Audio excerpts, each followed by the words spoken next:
Hey, welcome to my channel. My name is Lana, and on this channel we discuss celebrity news and drink a lot of coffee. Let's go!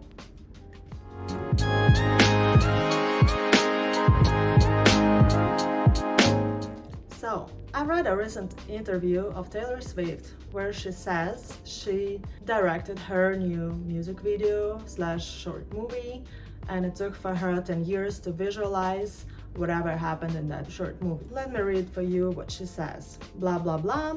I had to really force myself to focus on that things to try to get it through during tour. So there would be no world in which I could have made a visual element to that song at that time. I needed 10 years of retrospect in order to know what I would even make to tell a version of that story visually. And I'm so grateful that I was able to do that with some crazy stroke of all this blah blah blah. Next. Swift also explained the significance of the scarf from the video, which has become a fan favorite topic of discussion. Basically, the scarf is a metaphor, she said, and we turned it red because red is a very important color in this album, which is called Red, and I think when I say it's a metaphor, I'm just gonna stop. Yes, I think, Taylor, you must stop right here, because first, you don't know what is metaphor, second, you don't know what is the scarf meaning regarding your music video, and I think this is pretty unfair for your PR company to promote you as a filmmaker of that short movie / music video. There were actually 3 assistant directors that worked on this short movie, and they have a huge history of making movies, working on the film industry, and making music videos and TV series and all these things.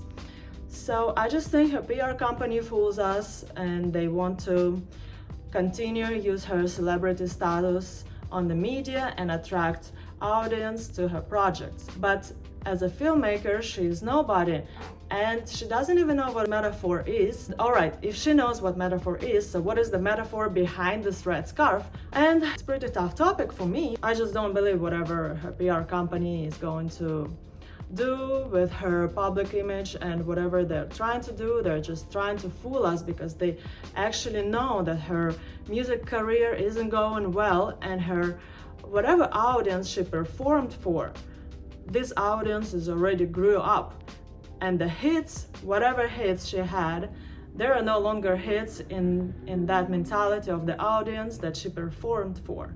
She's not like Madonna, not like Rihanna. I just think that whatever project she's gonna take and say she was a filmmaker back in there, I don't think it's gonna be her who actually directed that film. By saying all that, we're gonna continue on the next topic, which is Kim Kardashian. Kim Kardashian is paying $1.26 million in a settlement agreement with the Securities and Exchange Commission amid charges that she unlawfully touted a cryptocurrency without disclosing she was being paid for the promotion.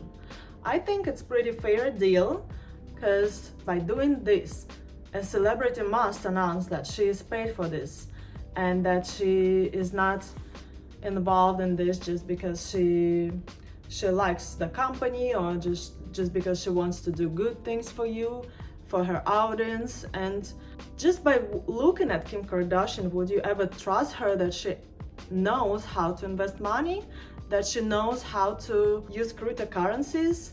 I would not trust her. She's not a trustable person for me. This settlement was actually the settlement because she did not mention that she was paid for this promotion.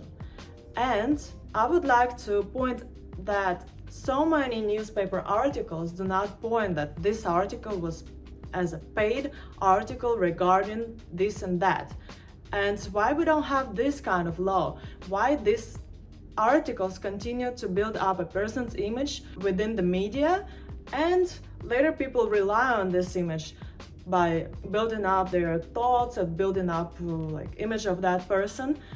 What am I saying is actually the built up image of Elliot Spitzer in New York Times. After I was arrested, they wrote some sort of articles how he was extorted and how I was the extortionist and so on. But they did not reveal the whole story, and if they're going to cover the whole story completely, why they didn't write a story about the current lawsuit, about his threats, about his other unlawful behavior. So I think there should be a law that also let the readers know that this article was paid promotion, that this article was an order. Why the viewers, why the readers cannot know this fact? If they're building a strong public image on this, it's just unfair. It's just unfair, I think. What do you think? Please comment. Dua Lipa and Trevor Noah apparently dating.